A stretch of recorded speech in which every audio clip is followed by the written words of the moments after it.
Of vectors. इसको समझने से पहले एडिशन के कुछ पॉइंट्स लिख लेते हैं नोट करके, और आप भी लिख लेंगे, फिर सब्ट्रैक्शन को समझेंगे, ठीक है ना। टॉपिक विजुअल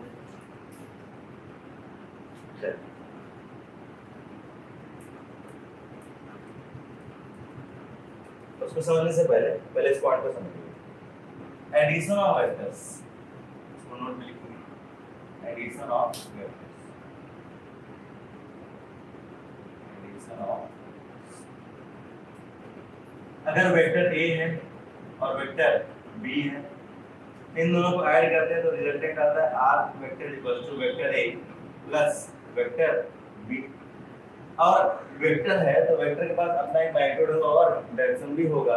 तो इस वेक्टर का हम मैग्नीट्यूड लिखते हैं, लिखने का तरीका नोटेशन ये है, या इसको हम ऐसे भी लिखेंगे, और इसको हम लिखते हैं अंडर रूट में A square plus B square plus 2ab cos theta, where theta is angle between vector A and vector B, यानी वेक्टर ए और वेक्टर बी के बीच का एंगल ये थीटा है। इसके बाद हमने नेक्स्ट देखा था कि if magnitude of vector A is equal to magnitude of vector B, मान लेते हैं तो एक वैल्यू है p, आपने मैग्नीट्यूड फाइंड किया इसका, अभी ये नहीं समझ रहा कैसे फाइंड करते हैं, तो अभी न्यूमेरिकल ऐसे कुछ आंसर बताएंगे।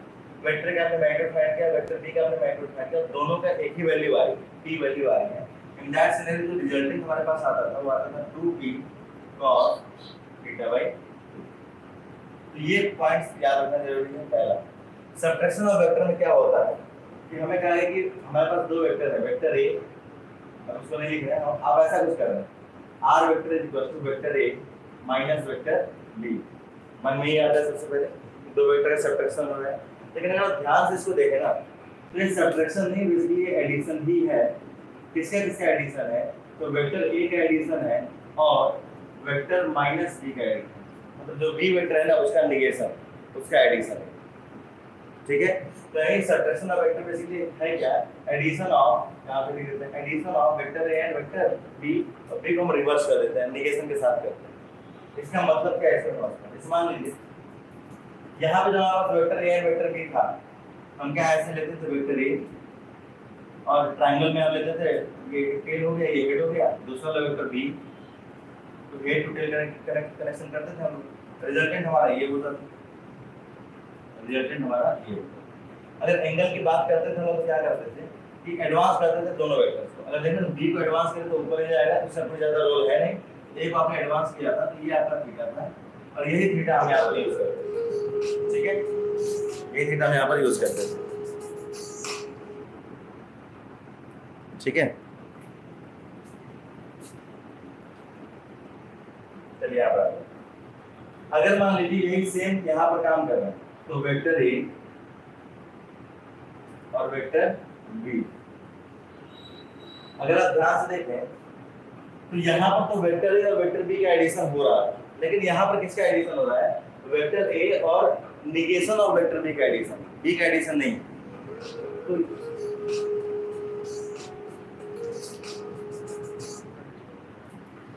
अगर रिसीव कर लेंगे ना वो पूरा ठीक है, तो वेक्टर एंड वेक्टर बी। अब हमें ये जानना जरूरी है कि अगर हमारे पास वेक्टर बी कुछ ऐसा है तो negation of vector be just इसका रिवर्स हो जाता है। पहला बात, अगर वेक्टर बी कुछ ऐसा है तो negation of vector be just reverse हो जाता है। और सब्ट्रैक्शन ऑफ वेक्टर्स में हम ए और बी का सब्ट्रैक्शन नहीं, हम उसको ऐसे रीड करेंगे कि हम ए वेक्टर ए और माइनस बी का एडिशन कर रहे हैं। तो अगर बी ऊपर की तरफ है तो माइनस बी की तरफ होगा, जस्ट रिवर्स हो जाएगा, आएगा ये हो जाएगा माइनस। इतनी बात क्लियर? अच्छा, जब आप एडवांस करते थे इसको तो ये एंगल कितना होता था हमारा, थीटा होता था। ए और बी के बीच का एंगल क्या होता था, थीटा होता था। लेकिन हम जब यहाँ पर एडिशन कर रहे हैं तो हम ए और माइनस बी का एडिशन कर रहे हैं, ए और माइनस बी का एडिशन कर रहे हैं, तो हमें जो थीटा लेना होगा, अब एंगल लेना होगा, वो ए और माइनस बी का एंगल लेना होगा। तो आप यहाँ पर एंगल क्या हो जाएगा, ये हो जाएगा टोटल एंगल पाई यानी 180, टोटल एंगल 180, ये थीटा, ये कितना हो जाएगा 180 डिग्री माइनस। तो सब्ट्रैक्शन ऑफ वेक्टर में आप बेसिकली एडिशन करते हैं वेक्टर ए का माइनस बी से। आपको जो एंगल दिया होता है वो दिया होता है ए और बी के बीच का एंगल थीटा दिया होता है, देते हैं। आप जब एडिशन सब्ट्रैक्शन करते हैं तो b को आप रिवर्स करेंगे पहला, दूसरा अब जब a और माइनस b को आप ऐड कर रहे हैं तो आपको एंगल भी चाहिए होगा a और माइनस b का। तो ये तो a और b का एंगल था और ये हो जाएगा a और माइनस b का एंगल 180 डिग्री माइनस b का। अब देखिए रिजल्टेंट का फॉर्मूला यहां अप्लाई करें। ये हो जाएगा मैग्नीट्यूड ऑफ रिजल्टेंट हो जाएगा अंडर रूट में a square plus b square, सबका मैग्नीट्यूड मान लेते हैं a और b दिया हुआ है प्लस 2ab cos a और माइनस b का एंगल कितना है 180 डिग्री माइनस, ठीक है ना। cos 180 माइनस थीटा क्या होता है, सेम कांसेप्ट अप्लाई करेंगे ट्रिग्नोमेट्री वाला, थोड़ा सा एंगल लेगा तो प्रॉपर पढ़ लीजिएगा आप लोग, ठीक है। देखिए cos 180 क्या लिख सकते हैं, क्या 2 into 90 लिख सकते हैं माइनस थीटा लिख सकते हैं।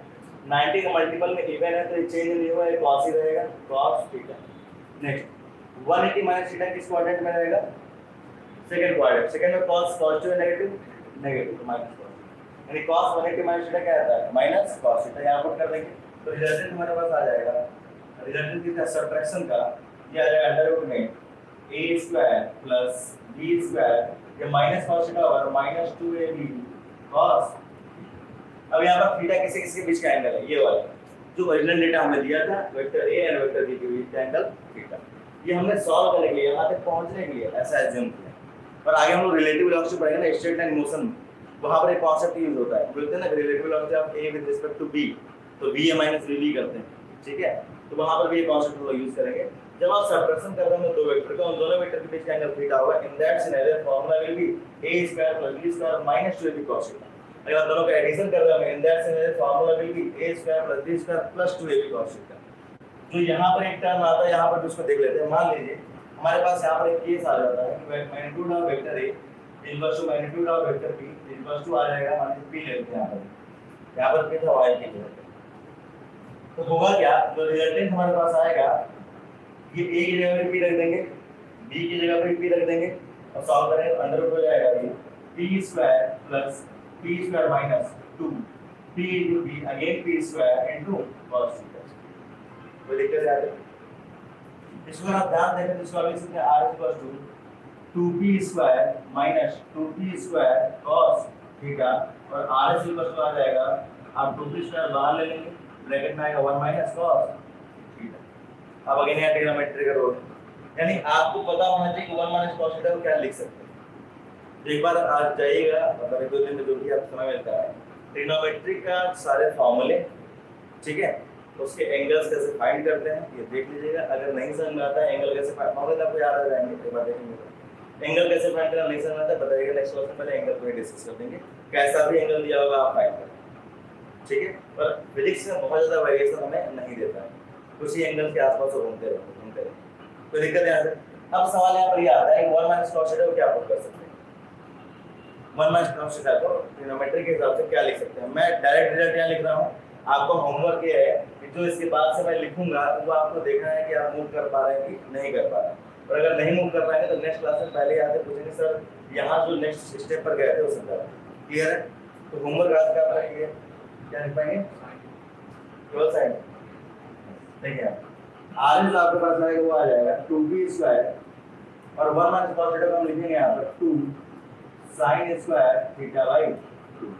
जरा एक बार अपने एंड से कोशिश करिएगा कि क्या 1 माइनस cos थीटा को आप यहाँ तक लेकर आ पा रहे हैं नहीं आ पा रहे हैं। अगर आप कर पा रहे हैं अच्छी बात, लेकिन करना जरूर है, ठीक है। कर पा रहे नहीं कर पाते तो नेक्स्ट क्लास में आधी क्लास में बोलेंगे सर ऐसे बता दीजिए कैसे लिखना है। और इससे पहले इसमें आया था 1 प्लस cos थीटा, इसको हमने लिखा था 2 cos स्क्वायर थीटा बाई 2, यहाँ पर आया 1 माइनस cos थीटा तो 2 sin स्क्वायर थीटा बाई 2, ठीक है। एक बार करिएगा, होता है अच्छी बात, नहीं भूल लीजिए। अब इसको रूट हटाएंगे तो अल्टीमेटली आएगा r equal to 2p sin theta by 2। तो ये सब रिजल्ट याद रखना जरूरी है।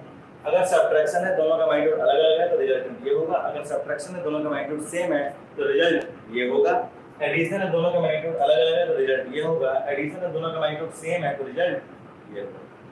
थीटा कैसे देखते हैं हमने बताया, क्योंकि बहुत ज्यादा क्रूशियल थीटा को जान